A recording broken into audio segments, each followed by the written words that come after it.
Happy Wednesday, you guys. So I'm a little late because something magical happened, and I'm just gonna kind of put this here over to the side here. So this is a little piece of magic. Two very magical people in my life, Teresa Whitehouse and Lisa Nickel, for my 40th birthday next Friday, had this incredible plaque made for me, and it says The Enchanted Fairy, and it's ridiculous, and it makes me so happy, and I just wanted to show that off. And also I get to have my two books now framing me on both sides, and as I'm drinking my hot water and lemon and apple cider vinegar, look, I feel like I'm like logo queen today. Crazy things happen, but it all began with what I wanted to talk about today. So for years I've always known that I'm meant to serve people globally all over the world, and I didn't necessarily know what that looked like as I'm holding my Lemurian seed crystal today. It's been grounding me the last couple days. I didn't understand the concept of what standing in my Stardust was, or what it felt like, or how I could serve with it, and all of these things, right? So for years, I kind of struggled to get my feet underneath me and figure out who it was that I was meant to serve. So I did multiple courses last year, and you know, they're talking about ideal client avatars, and they're talking about the one person you're here to serve, and all of these things, and you're thinking, and this is what goes through your mind when you're being told, you know, you need to figure out, it does look great, Teresa, that you need to serve somebody is, oh, but if I serve one person, I'm not going to be able to serve it like the amount of people that I want in my life, right? Like you're going to think, oh, I want to help everyone, but helping everyone never serves anyone.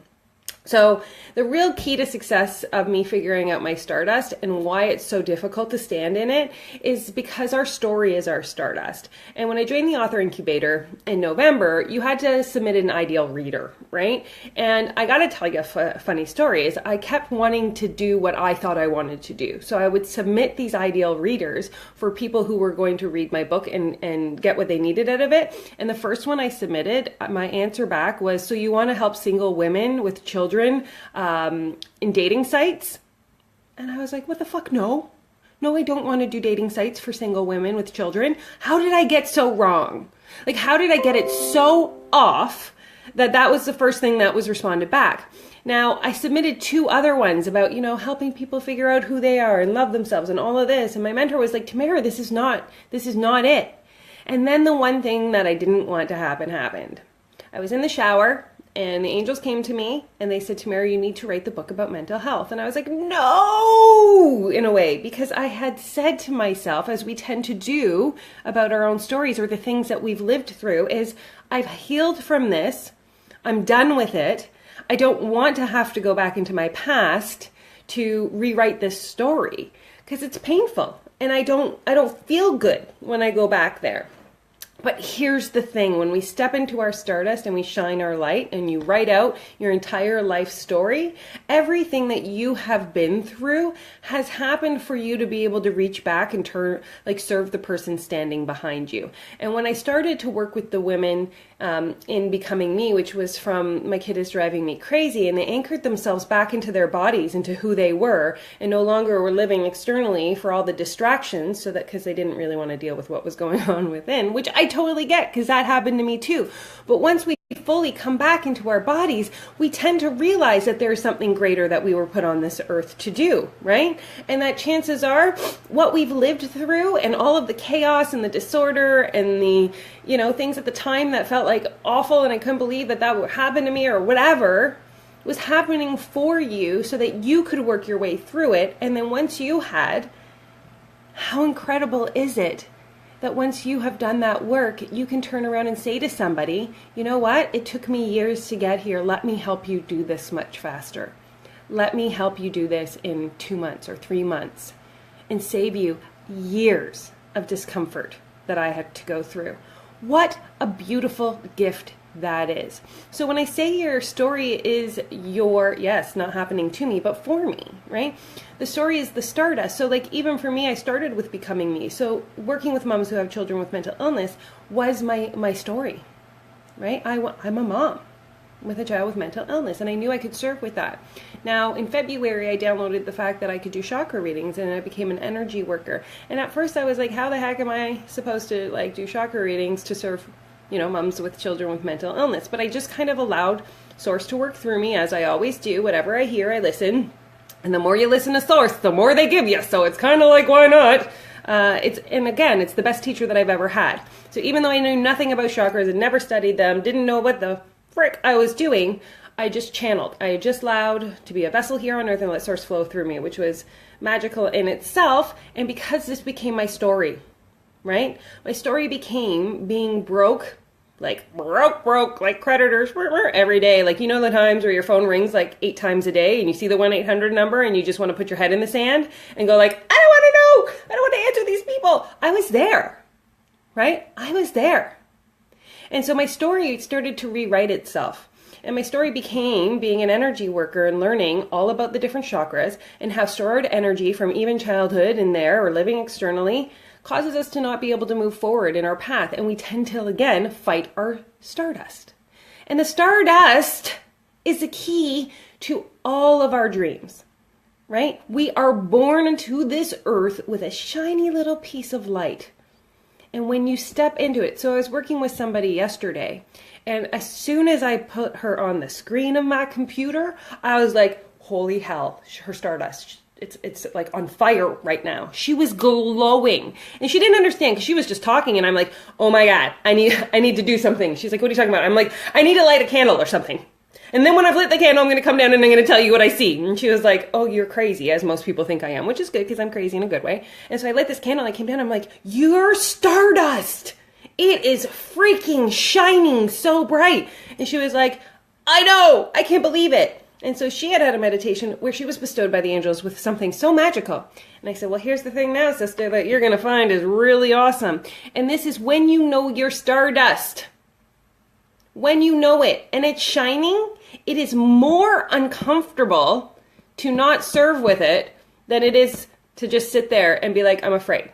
So you'll find this like unending urge, like it's like, I gotta stop myself, I gotta figure out a way to get this stardust out into the world. And that's what stardust should feel like. You should feel like every day you're like, oh my God, there's gotta be more people. I used to cry, you guys, last year. I used to cry at the kitchen table going like, no, I'm supposed to help people and I don't know how I'm gonna get out there and get it out into the mission. And like I was bawling because it just hurt. It hurt so much to know that you have something that you need to serve with and not be able to get it to the person that is on the other end of that receiving. And I tried so many people. So I will always, always, always thank Angela Laria, the author incubator, for being able to narrow that down for me. And believe me when I say, I did not want to write that book at first, right? Because it caused me to have to go back into what was considered a painful place for me that I said I had healed. Good morning, Seth, right? And I was like, oh my God, I don't want to have to live through that. And to tell you the truth, the first chapter of that book, if you read it, was never the first chapter. I tried to not write my story. So I actually submitted chapter 2 as chapter 1. I went, look, this is my chapter 1. And I got, that is not your chapter 1. That is not your chapter 1. Because when you realize your story is to serve somebody, it's not about like, and this happened and that happened and then this happened. It's like, how can I show you that this can happen to you and you can come out of it in a beautiful, magical space as well. Right? Come on! So you are questioning what your stardust is, or you have any questions here, please never, ever, ever, ever question whether you can reach out to me. Like, I love you guys. Like, this much. Like, it doesn't even, like, compute on normal emotional levels how much I love you guys. And I love all of these hearts, Seth. They are making me very joyful right now. So I want to Care Bear stare as much love as I possibly can to you guys. And if you are curious as to what your stardust is, please never, ever hesitate to reach out to me. My stardust, legit, is helping you find your stardust. It doesn't get more freaking magical than that. And that's why I'm the Enchanted Fairy. Let's just take one more look here. Look at that! Are you for real? I was speechless when I got this, by the way, and you guys should know by now that it takes a lot to make me speechless. I talk a lot. That is redonkulous. So on that note, oh, is there a certain meditation you can do to call your stardust? Thank you, Michelle. Actually, before we leave, I will tell you, your stardust is in your story, which means you write your story down. Write it all out. The good, the bad, the ugly. All the things that you're like, I don't know. If I want to write my story down, write it all. Leave nothing unturned. And then you look at that story and imagine yourself in your heart, right, sitting beside your heart, like snuggled with a blanket and maybe a good book, and your book is your story, and you're looking there and you're snuggled up against yourself. And then you start to talk about the things in your story that mean that you can serve. So was it?